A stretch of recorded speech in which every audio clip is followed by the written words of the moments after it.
전우자를 한번 인사합시다. 십자가를 깊이 묵상합시다. 아멘. 예수 믿는 자들에게 최고의 위로, 소망, 능력이 있다면 십자가가 아닐까 싶어요. 이 한 주도 특별히 고난주간을 통해서 십자가를 깊이 묵상할 때 오늘의 절망을 이길 수 있는 소망, 오늘의 상처와 아픔을 견뎌낼 수 있는 위로, 그리고 오늘의 모든 역경을 또 이겨내고 승리할 수 있는 그 능력이 십자가를 깊이 묵상하며 나아가는 성도님들에게 주어지기를 예수 그리스도 안에서 축원합니다. 미국 역사상 최고의 구두쇠로 알려진 할머니 한 분이 계십니다. 바로 시티 그린이라는 할머니세요. 이분이 얼마나 유독하고 또 이 유명한 이 구두쇠인가 하면은요, 세상에 하나밖에 없는 아들이 다리를 다쳤습니다. 그래서 수술을 해야 되는데 그 수술비를 아끼느니라 아까워서 결국 수술비를 주지 않았고요, 하나밖에 없는 아들은요 그 다리를 잘라내야만 했습니다. 이런 어머니가 어디 있을까요? 그만큼 모질고 독한 구두쇠 어머니였던 것이죠. 그런데 더 놀라운 것은 자기 자신도 돈을 아끼느니라고 제대로 된 음식을 먹지 않고 평생 동안 늘 묽은 죽만 타서 드셨다고 합니다. 결국 이 할머니는 영양실조로 죽었죠. 그런데 흥미로운 것은 할머니가 죽고 난 후에 유품을 정리하다가 이 세상이 깜짝 놀랄 만한 일이 벌어졌어요. 할머니의 통장이 발견이 되었는데요, 통장 안에 무려 여러분 1억 달러가 들어있었다고 합니다. 놀라야 할 때 안 놀라면 제가 놀라는데, 이 달러 개념이니까 얼마인지 감이 안 오죠. 우리나라 돈으로 환산하자면 1,000억이 넘는 여러분 현금이 들어있었던 거예요. 여러분 1,000억이 넘는 돈이 입금되어 있고 마음껏 쓸 수 있었지만, 그러면 뭐합니까?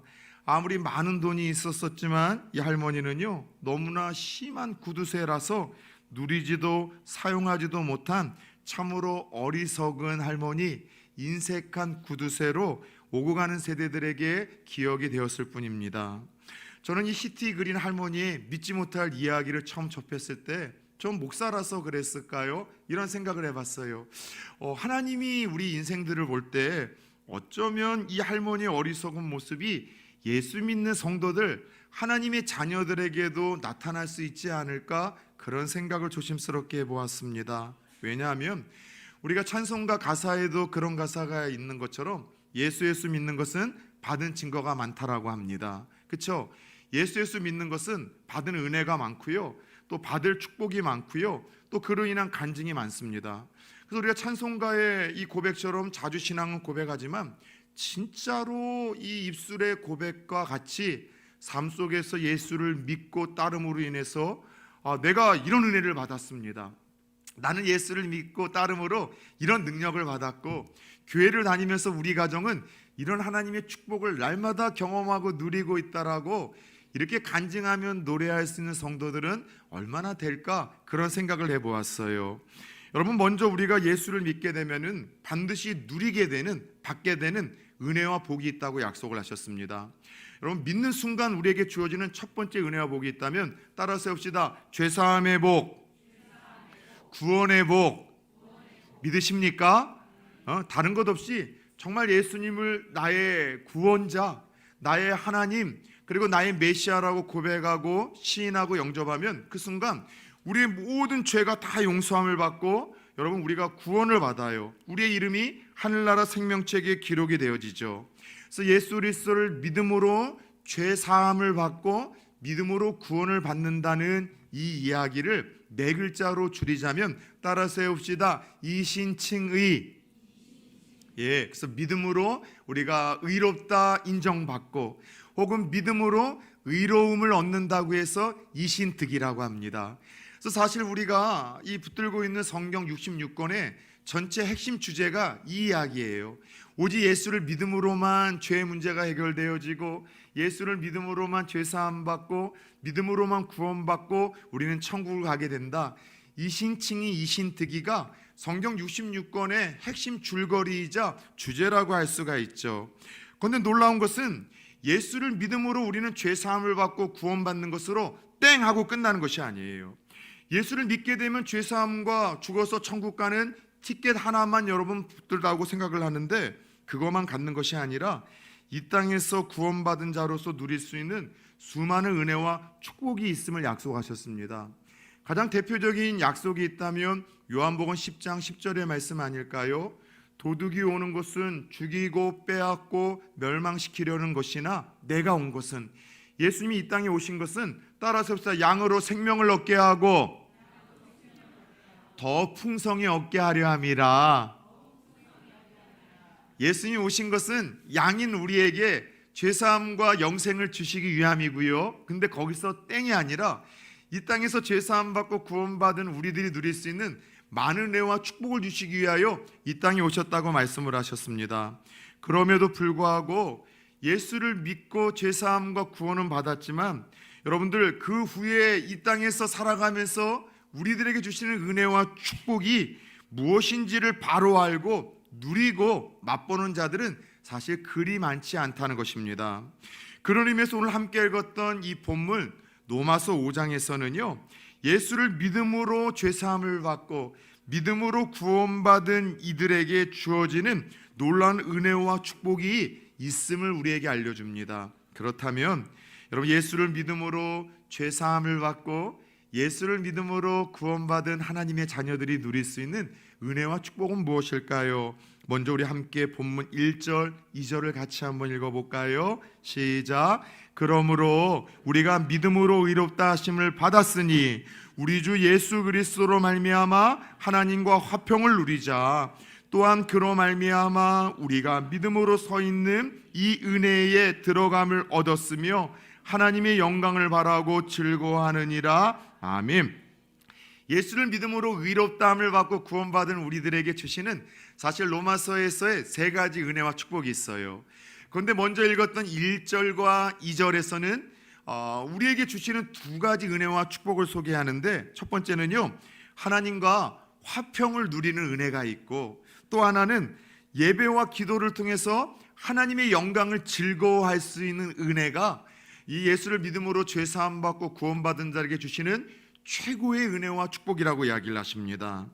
자, 다시 말해서 하나님과의 깨어진 관계가 여러분 회복이 되어져서 전에는 원수된 관계였는데 아버지와 자녀 관계가 되었고, 또 하나님과의 관계가 회복되므로 마음껏 우리가 예배의 자리에 나가고 기도의 자리에 나갈 때마다 하나님이 주시는 그 영광으로 즐거워하는 은혜가 예수를 믿고 죄사함 받고 구원받은 모든 이들에게 주신 최고의 첫 번째, 두 번째 축복이라고 우리에게 말씀을 하시는 거예요.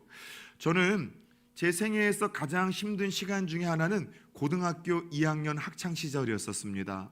다른 이유는 아니고요, 아주 좀 불미스러운 사건 하나로 인해서 시작된 좀 암울하고 여러분 슬픈 시간이었어요.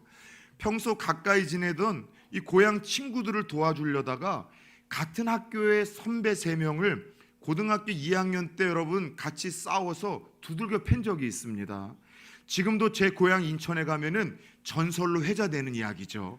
혹시 여러분 고향에 가서 제 인천에서 이런 얘기가 들리거나 그게 바로 제 이야기라는 사실을 기억해 주시면 좋을 것 같습니다. 근데 문제는 뭐냐면 저하고 맞붙어 가지고서 제게 맞았던 그 선배 3명이 학교 여러분 일진 똘마니들이었어요. 그래서 이로 인해서 여러분 제 학창 시절이 하루하루가 얼마나 끔찍하고 고통스러웠는지 모릅니다. 여러분들 학교에 가기만 하면은요, 선배들에게 찍혀서 매일매일마다 살해 협박을 받는 거예요. 여러분, 이 상상이 됩니까? 학교에 갈 때마다 매일매일 살해 협박을 받아서 정말 아무도 보지 않는 새벽에 학교를 먼저 가야만 했고, 다 여러분들 하교한 후에 밤늦게 사람들의 눈을 피해서 와야 되는 그런 일들이 여러분 몇 주가 되다 보니까 학교를 그 상태로 편하게 다닌다는 것이 도저히 불가능하다는 생각을 했어요. 그래서 어떤 결심을 했는가 하면 자퇴할 결심을 했습니다. 지금처럼 홈스쿨링이 좀 여러분들 보편화가 되었다면 자퇴도 수월할 만하지만, 제가 학교 다닐 때만 해도 고등학교 자퇴를 한다? 이건 인생 나락으로 갈 수 있는 위험한 일이었었는데 얼마나 하루하루가 괴롭고 고통스러웠으면 학창시절에 그런 결심을 할 수 있었겠냐는 것이죠. 여러분, 중요한 것은 그거예요. 일개 학교에 불량 학생들과 사이가 좀 좋지 않고 원수가 되더라도 하루하루가 너무나 끔찍하고 고통스럽고 숨 쉴 수 없을 만큼 힘들더라는 것이죠. 아마 이 자리에 앉아 계신 분들 중에는 직장 생활 하시는 분들이 대다수일 겁니다. 우리 젊은 학생들, 우리 중고등부 친구들은 학교 생활을 좀 하겠죠. 그런데 이런 상상 한번 해보시겠습니까? 여러분, 다니는 그 직장에서 직속 상사와의 관계가 안 좋은 거예요. 내게 인사 고가 평가를 하거나 내 어떤 승진에 직접적인 영향과 관여를 줄 수 있는 상사와 관계가 좋지 않다. 이거 상상만 해도 끔찍한 일 아닙니까? 우리 청년 한 사람 중에는 오후 축도와 함께 모든 이 고민과 모든 이 불행이 찾아오고 마음이 무거워지는 한 청년이 있다고 합니다. 왜냐하면 다음날 직장 갈 생각이 오후 축도 예배와 더불어 갑자기 찾아온다는 거예요. 우리가 월요병 합니다. 근데 제가 볼 때는 월요병이라는 건 없어요. 단지 내가 하기 싫은 일과 만나고 싶지 않은 끔찍한 이들이 기다리고 있을 뿐이죠. 직장 생활이 힘든 일 중에 하나는요, 다른 것 아니라 거기서 나와 좀 관계가 불편한 상사와 동료들 때문 아닙니까? 근데 내게 직접적인 영향을 줄 수 있는 직장 상사와 관계가 틀어져서 상당히 여러분 문제가 있다. 이게 직장 생활 퇴사할 결심만 매일매일 하게 만드는 거예요. 학교에서 담임 선생님과의 관계가 틀어지고, 여러분 교수님과의 관계가 틀어져요. 저는 한번 경험해 봤는데요, 이게 얼마나 끔찍하고 힘든 일인지 모릅니다. 여러분, 그런데 여러분들 한낱 학교 깡패의 두목이나 직장 상사 혹은 선생님과의 관계가 틀어져도 문제인데, 오늘 함께 읽은 본문 10절을 보면 하나님과 우리의 관계가 예수 믿기 전에 여러분 이렇게 틀어져서 원수된 관계였다고 소개를 합니다. 본문 10절을 같이 한번 읽어볼까요? 시작. 곧 우리가 원수 되었을 때, 여기까지만 읽겠습니다. 예수 믿기 전 우리의 상태는 하나님과 어떤 관계였대요? 조금 서먹서먹하고 불편한 관계 정도가 아니라 원수된 관계였대요. 하나님과 우리의 관계가, 우리의 여러분 이 상황이 원수된 상황과 관계였다는 것입니다. 여러분들 예수 믿기 전 죄로 인해서 하나님과 원수된 관계였었다. 아까 얘기했던 것처럼 한날 학교 여러분 깡패나 여러분 직장 상사나 교수들과의 관계가 틀어져도 여러분 살아가는 것 자체가 고통이고 여러분들 아픔인데, 세상에 천지를 만물을 창조하시고 주관하시는 그 크신 하나님과의 원수가 되었다. 볼장 다 본 거죠. 여러분 살 맛이 있겠습니까? 어떤 일이든 잘 될 턱이 있겠습니까? 그 마음에 뭘 하든 평안과 기쁨이 있겠습니까? 하나님과 여러분 관계가 좋지 않은 정도가 아니라 원수 관계가 되다 보니 살아가는 것 자체가 고통인 거예요.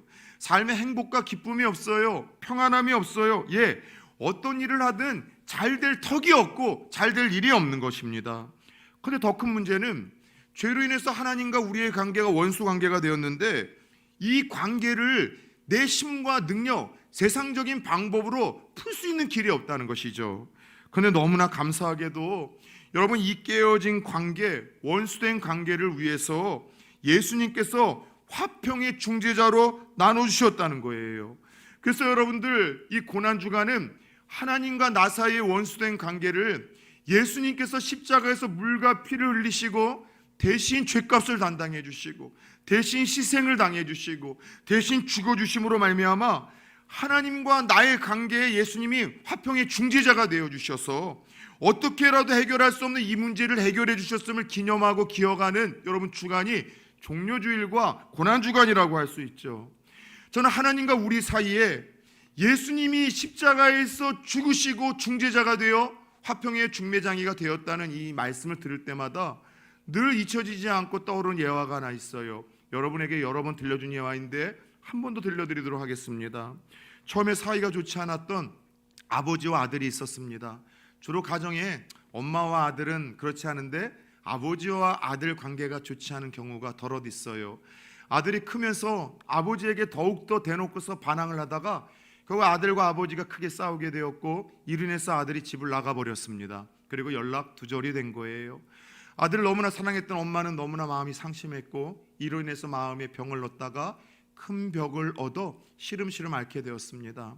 어머니가 도저히 회복이 불가능하다는 소식을 들었던 아버지는 이 아들을 좀 찾기 위해서 힘썼어요. 왜냐하면은 이 죽어가는 아내가, 아들의 엄마가 집 나간 아들을 보고 싶어서 정말 죽어도 눈을 감지 못할 상황에서 아들을 애타고 또 그리워하는 걸 알았거든요. 그리고 다행히 어떻게 소문이 들렸는지 어머니가 죽는 그날 아들이 찾아와 병실에서 어머니 앞에 서 울고 있었습니다. 그런데 아들 뒤에 누군가 서 있는 기척인 아들이에요. 뻘쭘하고 어색한 아버지가 그 뒤에 서 있었던 것이죠. 어머니는 마지막 숨을 거두는 순간에 양손을 내밀어 한 손에는 그 아버지의 손, 남편의 손, 한 손에는 그 아들의 손을 맞잡고 자기의 가슴팍에 이 두 손을 마주하며 마지막 이런 이야기를 남겨줍니다. 여보, 당신의 아들을 이제는 좀 용서해 주세요. 나를 봐서서라도요. 그리고 얘야, 이제는 아빠를 용서하고 용서를 빌어야지. 엄마를 봐서라도. 그리고 두 손을 꼭 자기의 가슴 위로 이 남편과 아들의 손을 쥐어주고는 이 엄마는 세상을 떠났습니다. 결국 아들과 이 아버지는 서로를 뜨겁게 끌어안고 어머니 시신 앞에서 다시 화해와 사랑을 시작하게 되었다는 이야기를 들었어요. 그런데 여러분, 우리가 매해 고난 주간마다 묵상하는 십자가의 이 신비가 바로 이런 의미인 것 알고 있으십니까? 십자가는 그런 곳이에요. 바로 예수님께서 십자가에 피 흘려 죽으시며 원수되었던 하나님 아버지와 우리의 관계를 그 십자가에서 다시 마주잡게 하시고 그 관계를 회복시켜 준 사건, 그리고 그 날이 예수님의 죽음의 날이요, 십자가의 사건의 의미인 거예요. 그래서 예수님으로 인해서 전에는 하나님과 원수되었던 우리가 예수님 때문에 이제는 용서받은 하나님의 자녀가 되었고, 이것이 바로 믿는 자에게 주어진 하나님과 더불어 화평을 누리게 된 바로 이 은혜와 복이에요. 전에는 하나님의 원수된 관계여서 하나님의 사랑과 돌봄의 관계, 그 대상에서 여러분 제외가 되었었고, 마음의 평안과 기쁨이 없었었고, 어떤 일을 해도 여러분 잘 될 턱이 없었었는데, 이제 예수 그리스도로 말미암아 하나님과 아버지와 자녀 관계가 되었어요. 믿으십니까? 예수님으로 말미암아 하나님의 사랑과 돌보심과 축복의 대상이 되었다는 것이죠. 이런 감격으로 인해서 예수 만나게 되는 모든 이들에게 주어지는 공통적인 은혜가 있다면 마음의 평안과 마음의 기쁨인 거예요. 여러분, 예수 만나셨습니까? 예수 만났었던 그때와 그 시간을 기억하십니까? 다른 거 다 잊혀져도 정말 내 생애에서 예수를 만난 그 명확한 사건과 시간이 있다면 그때 내게 찾아왔던 그 감격, 그 평안함, 그 기쁨, 여러분도 잊지 못할 거리요. 예수 만날 때 주어지는 평안과 기쁨, 하나님과 더불어 관계가 회복이 되어져서 화평을 누리게 되어지는 이 평안과 기쁨은 오늘 본문 3절을 보면 때때로 우리가 환난을 겪고 고난을 겪어도 빼앗길 수 없는 평안과 기쁨이라고 이야기를 합니다. 예, 그래요. 예수 그리스도를 통해서 원수되었던 하나님과의 관계가 회복되어 아들과 아버지의 관계가 되어지고, 그로 인해서 사랑과 보호하심과 축복의 대상이 되어지고, 영원한 죄사함과 구원을 받은 이들은 이 땅에서 때로 만나게 되는 고난과 역경, 환난이 있지만 그 여러분도 환영할 수 없는 고난과 역경과 환난 속에서도 하나님 주신 평안과 기쁨과 담대함을 누리고 맛볼 수가 있는 거예요. 저는 참 이런 성도님들의 모습을 많이 보았습니다. 아주 작게는 원망하고 불평하고 하나님을 대적할 수 있는 내 뜻대로 안 되는 상황, 계속된 실패, 이해할 수 없는 끊임없이 찾아오는 고난 속에서도 끊임없이 기뻐하고 즐거워하며 누군가에게 감동을 주는 인생이 있어요. 심지어 도저히 여러분들 치료될 수 없는 불치병에 걸려서도, 제가 만났던 부정교회 한 분은 여러분 시력을 잃어가고 있는 상황 속에서 십자가를 붙들었습니다. 왜냐하면 지푸라기라도 짚는 마음으로 예수 만나면 이 시력이 회복될까 싶어서. 그렇지만 예수 만나고 나서도 그의 시력은 회복되지 않고 더 악화가 되어져서 오히려 다 볼 수가 없었어요. 저희 교구 전포동에 사셨던 분이에요. 옛날 여기 근처에 대우 우리 그 버스 우리 터미널이 있었잖아요. 그 옆에 사시던 분이었는데 그때 갔을 때 그분이 이런 얘기를 하더라고요. 목사님, 두 눈을 잃게 됐지만 이로 인해서 영원한 하나님과 하늘나라를 향해서 눈을 뜰 수 있었다는 거에 대해서 요즘에 밤에 잠을 자다 이 감격과 기쁨 때문에 그녀와 엎드려서 울고 또 감사해서 우는 날들을 맞이하고 있다는 얘기에 저는 여러분들 그분 앞에서 할 말을 잃었어요. 제 아버지 불치병, 가난 말기로 투병 생활을 했지만 그 고통 속에서 육신의 몸은 계속해서 무너졌지만 그가 매일매일 써내려갔던 그 일기장에는 그저 감사와 기쁨의 눈물로 얼룩졌어요. 나 같은 자를 다시 받아주신 하나님, 내 죄를 용서하시고 차세의 확신을 주신 하나님, 내게 영원한 생명과 천국을 허락하신 그 하나님을 향해서 육신의 몸은 무너지며 병은 치료되지 않았지만 그 평안과 기쁨 속에서 노래하던 아버지의 마지막 고백을 저는 그 일기장에서 읽고 참 많은 눈물을 흘렸습니다. 여러분, 그래요. 예수를 믿고 죄사함과 구원만이 아니라 우리에게 주시는 은혜는 하나님과의 관계가 회복됨으로 말미암아 평안과 기쁨이 주어진다는 사실을 믿으시길 축원합니다. 더 나아가 예수로 인해서 전에는 우리가 하나님 앞에 직접 나아갈 수가 없었지만 이제는 직접 나아갈 수 있는 특권이 있어요. 다른 말로 표현하자면 감히 우리가 하나님을 예배할 수 있는 특권, 이처럼 하나님 앞에 나가 기도할 수 있는 특권을 얻었어요. 자녀이기 때문에 마음껏 거룩하신 하나님, 그 크고 위대하신 하나님 앞으로 나아가 하나님 앞에서 내가 예배를 드리며 기뻐할 수 있고, 기도하며 그분이 주시는 응답과 그 사랑에 내가 즐거워할 수 있는 은혜, 이것이 하나님과 화평을 누리는 은혜, 하나님의 영광을 바라고 즐거워하는 은혜라고 할 수 있어요. 부산 총교회 청년들은 사실 제 영적 아들과 딸처럼 생각을 합니다. 그렇죠? 정말로 여러분 예뻐요, 사랑스러워요. 이번 주에도 우리 임지영 자매 이제 드려 기도하고 꿈꾸던 이제 지내요 이제 승무원으로 돼서 부산에 머물게 되었는데, 아내한테 물어보세요. 첫 소식을 저한테 줬을 때 여러분들 운전할 때였는데 위험했어요. 막 두 손을 들고 할렐루야 얼마나 좋았는지요. 나중에 이야기를 하겠지만 저만의 거룩한 부담이 있었거든요. 3년 전에 마음을 다 내려놓았었던 이 딸의 마음을 건드려서 다시 도전해보라고 그렇게 밀어붙였던 게 제어였는데, 계속해서 될 듯 될 듯 하면서 안 되니까 마음이 편치 않았잖아요. 그리고 또 이번에도 부산엔 20명밖에 안 뽑고 서울에 많이 뽑는다고 하는데, 하나님 웬 감동을 주셨는데 부산으로 한번 해봐라. 이야기해놓고 안 되면은 제가 책임을 여러분 모든 축복을 받아야 되잖아요. 따라서 해봅시다. 순종하면 하나님이 역사하신다. 어쨌든 하나님 은혜를 주셔서 너무 좋은 거예요. 그런데 아무리 저하고 사이가 좋은 청년들도 여러분 제 방에 들어올 땐 그냥 안 들어와요. 목사님 계세요? 제 확인을 받고 들어오고요. 아무리 목이 마르고 뭔가 먹고 싶어도 냉장고 확 안 열어요.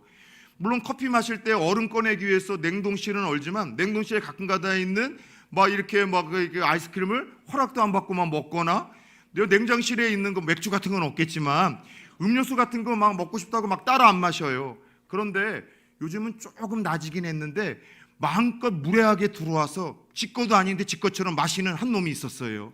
제 아들놈입니다. 마음껏 들어와요. 깜짝 놀라요. 야, 인기척이라도 해야지. 아빠 전데요. 냉장고 팍팍 열어요. 물어도 안 보고 막 꺼내가고 막 먹어요. 야, 그거 네 거냐? 아들인데요. 얼굴에 철판 깔았죠. 아들과 청년의 차이인 거예요. 그런데 우리가 그런 거예요. 옛날에는 여러분 우리 죄인이 하나님 앞에 나아가 예배를 드린다고요? 우리가 기도한다고요? 이게 불가능했던 거예요. 그런데 누구로 말미암아? 예수 그리스도로 말미암아. 그래서 오늘 말씀을 한번 보세요. 1절 보세요. 주 예수로 말미암아. 2절 보세요. 그로 말미암아. 10절 보세요. 그의 아들의 죽으심으로 말미암아 하나님과 화목이 되었고 죄 문제가 해결되었고 구원받았고 자녀로서 하나님에게 당당히 나아갈 수 있는데, 누구로 말미암아? 예수 그리스도로 말미암아 우리에게 은혜를 주셨다는 거예요. 오늘도 우리를 예배케 하신 하나님, 더 나아가 우리의 필요와 아픔을 하나님 앞에 기도케 하시는 이 하나님, 이 하나님의 은혜는 예수 그리스도의 십자가 공로로 인해서 주어진 은혜와 축복이라는 사실을 여러분 잊지 않기를 예수 그리스도의 이름으로 축원합니다. 그런데 오늘 이와 같은 평안과 기쁨과 즐거움을 누리자라고 이 본문에서 말씀하시는 것으로 보아, 예수를 믿어도 여러분 주어지는 이 평안과 기쁨, 즐거움과 영광을 누리지 못하는 이들이 여러분 제법 많다라는 것을 발견하게 됩니다. 예수를 믿어도 죄사함 받고 구원은 받았지만 이 평안과 즐거움, 하나님 앞에 나아가는 이 영광을 맛보지 못하는 이들이 있다면 분명한 건 정상은 아닌데 빨리 그 장애물을 찾아 없애야 되는데, 목사인 제가 볼 때 예수를 만나도 하나님과의 누리는 평안의 기쁨, 하나님 앞에 나아가는 이 영광의 즐거움을 누리지 못하는데 항상 두 가지 장애물이 있더라고요. 따라서 해볼까요? 죄책감과 천사 콤플렉스. 이게 무슨 말인가 좀 들려드릴게요. 먼저 구원받고 죄사함 받은 이들은요, 하나님 앞에서 죄책감을 버리는 훈련과 연습을 계속해서 해야 돼요. 죄책감이 무엇입니까? 과거에 내가 범했던 죄에 대해서 몇 년이 흘러도, 시간이 흘러도 계속적으로 고통과 찔림을 당하는 것을 죄책감이라고 이야기를 합니다. 그래서 평상시에 잊고 사는 것 같았는데 안 좋은 일만 생기면 옛날에 그 죄 때문 아닌가? 혹은 내 자식이 좀 아프거나 안 되면 내가 과거에 지었던 그 부끄럽고 큰 죄 때문에 지금 벌을 받는가 보다. 뭔가 오늘날 나에게 실패나 어떤 뜻하지 않은 아픔이 찾아오면은 내가 그 죄만큼은 용서받지 못했는가 봐. 내가 그 대가를 톡톡히 치르고 있는가 보다. 끊임없이 잊고 사는 것처럼 생각했는데 뭔가 일이 안 풀리거나 어려움이 찾아오거나 뜻하지 않은 고난만 찾아오면 자꾸 내 양심을 아프게 만들고 내 믿음을 흔들고 자꾸 나를 고통스럽게 만드는 것, 이게 죄책감이에요. 그런데 여러분, 성도들에게 주시는 이 평안과 기쁨과 영광을 빼앗는 일을 위해서 마귀가 제일 자주 사용하는 무기가 이 죄책감이라니까요. 따라서 봅시다. 분별하라. 성령은 우리에게 죄의식을 허락하지만 죄책감을 주지 않아요. 너 그렇게 죄를 짓고서도 하나님 앞에 나와봐 예배를 드려? 그 죄가 있는데 너 구원받았다고? 그렇게 부끄럽고 끔찍한 너 죄를 졌잖아. 너의 기도가 응답받을 수 있을 것 같아? 너 하나님이 사랑한다라고 상식적으로 생각해보라고 이야기를 하며 하나님 앞에 나아가는 예배의 즐거움, 기도의 확신과 그 즐거움을 빼앗는 일들을 위해서 이 사탄이 과거에 내가 넘어지고 쓰러졌던 큰 죄악을 끊임없이 죄책감이라는 망령을 붙들고서 사용을 하더라는 것이죠. 사랑하는 여러분들, 과거의 죄책감으로부터 자유하지 못하신 분들, 과거의 죄책감을 믿음으로 끊어내지 못하시면 절대로 하나님이 주시는 평안과 기쁨을 즐길 수 없고 누릴 수 없습니다. 중요한 것은 죄책감을 가지고서 마귀가 하나님 앞에 나아가 예배하고 기도하고 섬기는 우리들의 평안과 즐거움과 영광을 흔들어 놓을 때마다 하나님의 약속을 떠올리십시오. 여러분이 과거에 쓰러지고 넘어졌던 실수와 죄악을 떠올리시는 것이 아니라 영원 불변하신 하나님의 약속을 떠올리십시오. 여러 말씀이 있지만 오늘 아침 특별히 골로새서 2장 13절의 말씀을 좀 소개하고 싶습니다. 같이 한번 읽어볼까요? 시작. 또 범죄와 육체의 무할례로 죽었던 너희를 하나님이 그와 함께 살리시고 우리의 모든 죄를 사하시고, 따라서 합시다. 우리의 모든 죄를 사하시고, 우리의 자신의 이름을 놓고 한 번만 더 고백해 볼까요? 시작. 동아의 모든 죄를 사하시고. 믿으십니까? 모든 죄라는 건 뭐예요? 모두가 이해할 만한 작은 죄, 소소한 죄만이 아니라 사회에서 이야기하는 아주 끔찍한 죄라 할지라도 과거와 현재와 미래의 죄가 십자가에서 흘리신 예수의 피로 말미암아 다 사함받고 다 사라졌고 하나님은 잊어버리셨다는 사실을 믿으시길 축원합니다. 따라서 과거에 내가 안 되고 힘들고 고난이 찾아올 때마다 끊임없이 여러분 내 발목을 붙드는 죄책감이 다시 일어날 때마다 오늘 이 약속을 붙들고 이렇게 선포하세요. 그래, 나 과거에 그런 죄에 졌어. 그렇게 부끄럽게 넘어졌어. 나 그렇게 쓰러졌었어. 그러나 예수의 피로 모든 죄가 다 용서함 받았다.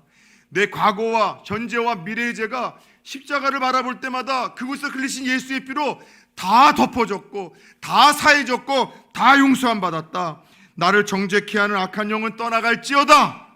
저 여러분들 믿음의 선포가 되어지길 축원합니다.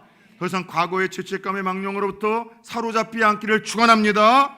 두 번째, 죄사함의 은총 구원의 기쁨에도 불구하고 하나님 앞에 나아가는 이 평안과 기쁨과 영광을 흔드는 또 다른 장애물이 있다면 천사 컴플렉스, 완벽주의예요.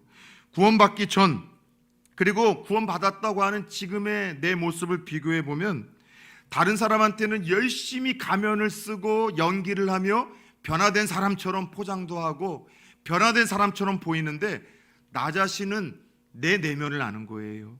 내 생각은 예수 믿기 전이나 예수 믿은 지금이나 별로 이렇게 변함이 없는 것 같아. 성깔머리도 똑같아. 별거 다니는 애 욱하고 조금이라도 손해 안 보려고 하고 불이익 안 당하려고 하고 하나님의 나라와 하나님의 영광을 위해서 내 거는 내어놓기 싫고 누군가가 섭섭하게 하면 똑같이 미워하고 낙심하고 삐끼고. 여러분들 조금도 변화된 것이 없어요. 조그만 죄의 유혹에 똑같이 쓰러지고 반복적으로 죄를 짓고 회개하지만 또 넘어지고 또 넘어지는 나를 바라보면서 여러분 너무나 절망스러운 거예요. 계속해서 변화가 되고 없고 달라진 것이 없고 습관적인 죄를 끊지 못하는 자신을 바라보며 내가 이거밖에 안 되는가? 이러고도 구원받았다고 할 수 있는가? 이러고도 하나님의 사랑을 받을 자격이 있는가? 그래서 끊임없이 자신의 삶이 완벽해지지 않고 천사처럼 무언가 차이나는 향기나는 삶이 보이지 않아서 구원의 확신에서 흔들리고 죄사함의 확신에서 흔들리고 나 같은 자의 기도를 하나님이 들으실까? 예배를 받으실까? 그 예배와 기쁨 위에서 그 영광을 칠과하지 못하는 이들이 여러분 제법 많더라고요. 혹 이와 같은 분들이 우리 가운데도 있다면 여러분 천사 컴플렉스, 여러분 완벽주의를 좀 내려놓으세요. 여러분들 하나님의 자녀로 우리가 태어났다 할지라도 예수님처럼 천사처럼 하루아침에 우리의 생각과 마음이 성숙해지고 예뻐지고 우리의 삶이 죄악을 다 끊어내고 그렇게 깨끗하게 살 수는 없어요. 하나님 나라 가는 그날까지 그것을 끊임없이 여러분 우리의 삶에서 우리가 이루어가야 될 방향이지 그와 같은 삶은 우리에게 주어질 수가 없어요. 그럴 때마다 오늘 말씀 보세요. 하나님이 우리가 천사처럼 깨끗하고 죄안 지었고 깨끗하고 우리에게 바르게 살아서 우리를 사랑하시고 구원하시고 우리를 여러분 소중히 여기시는 것이 아니라 오늘 말씀 6절을 보십시다. 언제요? 연약할 때 우리를 위해서 죽으시고 연약할 때 우리를 사랑하셨대요. 8절을 보세요. 더 나아가 우리가 죄인 되었을 때 하나님은 우리를 사랑하시고 우리를 위해서 죽으셨고 우리를 여러분 귀히 여기신대요. 10절을 보세요. 원수가 되었을 때 우리를 찾아오시고 죽으셨고 부르셨다고 이야기를 합니다. 하나님 우리가 완전하기 때문에 죄 안 짓고 살기 때문에 죄 없다라고 의인으로 인정해 주시거나 죄 안 짓고 살고 깨끗하게 살기 때문에 너는 내 사랑하는 자녀라고 여겨주시는 분이 아니라 연약할 때에도 죄인 되었을 때에도 원수 되었을 때에도 이해할 수 없는 그 사랑으로 저와 여러분들을 품어주시고 저와 여러분들을 사랑해 주시고 저와 여러분들을 구원하셨다는 사실을 오늘 말씀을 통해서 확신하십시오. 따라서 나의 불완전함 때문에 괴로울 때에도 나 자신의 연약함과 변화되지 못한 모습에 집중하기보다는 그런 나 연약했을 때 죄인 되었을 때 원수 되었을 때도 사랑한다 말씀하시고 죽으시고 여전히 그러한 삶 속에서 벗어나지 못한 나를 이제는 내 소중한 아들과 딸이라고 말씀하시며 내가 너와 함께 할게 내가 너를 붙들어 줄게 말씀하시는 믿음의 주 온전케 하시는 우리 그 예수 그리스도와 십자가의 사랑을 바라보며 죄사함의 기쁨과 평안함을 마음껏 누리며 하나님 앞에 나아갈 수 있기를 예수 그리스도의 이름으로 축원합니다. 사랑하는 여러분들, 이처럼 하나님과 원수던 관계가 이제는 예수의 피로 말미암아 십자가에서 죽으신 그 예수 그리스도의 피로 말미암아 구원받은 주의 자녀가 되었고 그 예수 그리스도의 십자가를 묵상할 때마다 그 은혜로 우리는 하나님 앞에 나아가 마음껏 예배하고 기도하며 그때마다 주시는 평안과 기쁨, 영광을 맛볼 수 있는 존재가 되었습니다. 사랑하는 여러분들, 이 은혜를 머리로만 관념적으로만 인정하지 마시고 우리의 삶에서 누리고 예배와 기도의 자리에서 오늘 말씀하신 것처럼 그 즐거움을 경험할 수 있기를 축원합니다. 끝으로 오늘 화평의 중재자가 되어 주시어 우리에게 하나님과 화평의 은혜를 주시고 그 영광 중에 우리에게 즐거움을 만끽케 하시는 예수님은 우리에게 화평의 중재자로 살기를 원하십니다.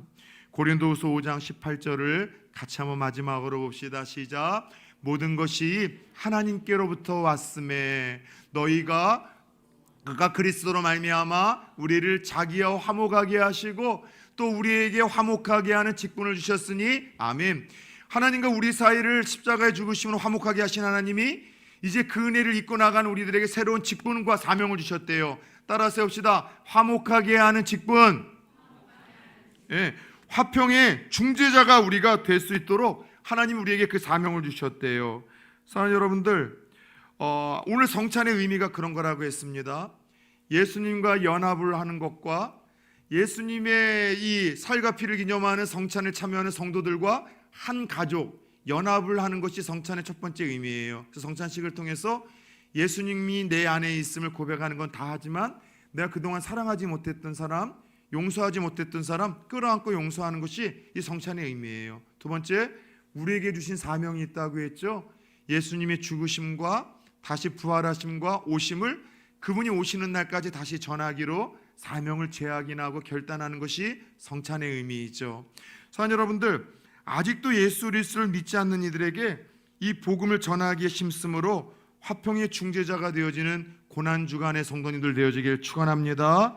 예수 안에 행복이 있고 예수 안에 자유가 있고, 예수 안에 죄사함이 있고, 예수 안에 구원이 있고, 예수 안에 기쁨이 있고, 예수 안에 당신이 고민하고 당신이 풀려고 하는 모든 인생의 답이 있다라고 끊임없이 누군가에게 화평의 중재자로 예수님을 증거하는 한 주의 고난의 삶이 되기를 축원합니다.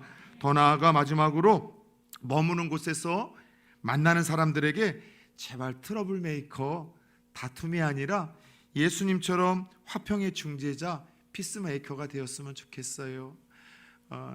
죄송하지만 한 번만 들어주세요. 지난 목요일날 금요일날 정말 사랑하는 12 목사님 가정 부부들이 함께 우리 1박 2일 동안 함께 또 교제도 나누고 어떻게 우리가 교회를 또 아름답게 은퇴하며 예쁘게 목회를 해야 될지 고민을 참 많이 나눴어요. 밥을 먹는 가운데 한 목사님 이런 얘기를 하더라고요. 자, 이동환 목사님이 오고 나서 분위기가 더 좋아졌다는 거예요. 그저 옆에 있던 한 목사님이 목사님과 오래 사역을 했던 사람을 아는데 목사님 뭔가 핑계를 잡으려고 하더라도 안 좋은 소리를 하는 사람을 한 번도 못 만나봤어. 그래서 제가 그렇게 얘기를 했어요. 제가 아직 안 들켜서 그렇습니다. 우스갯소리를 얘기를 했는데 가는 곳마다 참 행복하게 사람을 만들어주는 것 같다는 이야기를 하셔서 참 행복했고, 그러지 않은 사람인데 더 그러고 싶다. 내가 머무는 곳에 가는 곳마다 사람들도 행복하게 만들고 싶고, 웃고 싶고, 즐겁게 만들고 싶고, 예수님이 그랬던 것처럼 누군가에게 선물이 되어주는 삶으로 고난주간을 힘들고 뭔가 좀 어둡고 아프게만 보내는 것이 아니라 그 의미를 깨달으며 오히려 긍정적으로 이렇게 보내고 싶다는 생각을 가졌어요. 여러분들 이번 주 고난주간 특별 새벽 예배 나오는 거 좋아요. 미디어 금식하는 거 좋아요. 금식 함께 하는 거 좋아요. 저도 이번 주에 여러분들 이빨 치료도 받아서 시술도 해야 되고요, 내장하고 여러분들 또 위 내시경도 해서 금식도 해야 되고, 고난이 이번 주에 다 껴있어요. 그런데 그런 고난 말고 오히려 이렇게 예수님처럼 화평의 중재자가 되어 복음을 전하고 가는 곳마다 누군가에게 기쁨을 주는 고난주간을 보낸다면 더 주님의 마음이 기쁘고 즐겁진 않을까요? 끝으로 가장 아름다운 사랑과 평화의 사도가 되어 감동을 주었던 성 프란시스코의 기도로 오늘 모든 말씀의 시간을 마치려고 합니다. 주여, 나를 당신의 평화의 도구로 삼으소서. 미움이 있는 곳에 사랑의 씨앗을 심게 하시고, 상처가 있는 곳에 용서의 씨앗을 심게 하시고, 의심이 있는 곳에 믿음의 씨앗을 심게 하시고, 어둠이 있는 곳에 빛의 씨앗을 심게 하시며, 슬픔이 있는 곳에 기쁨의 씨앗을 심게 하소서. 고난주간 복음을 전하기 힘쓰는 화평의 중재자, 더 나아가 피스메이커가 되어 이 고난주간 가장 의미 있고 아름다운 또 주님의 고난에 동참하는 저와 여러분들 되어지기를 예수의 이름으로 축원합니다.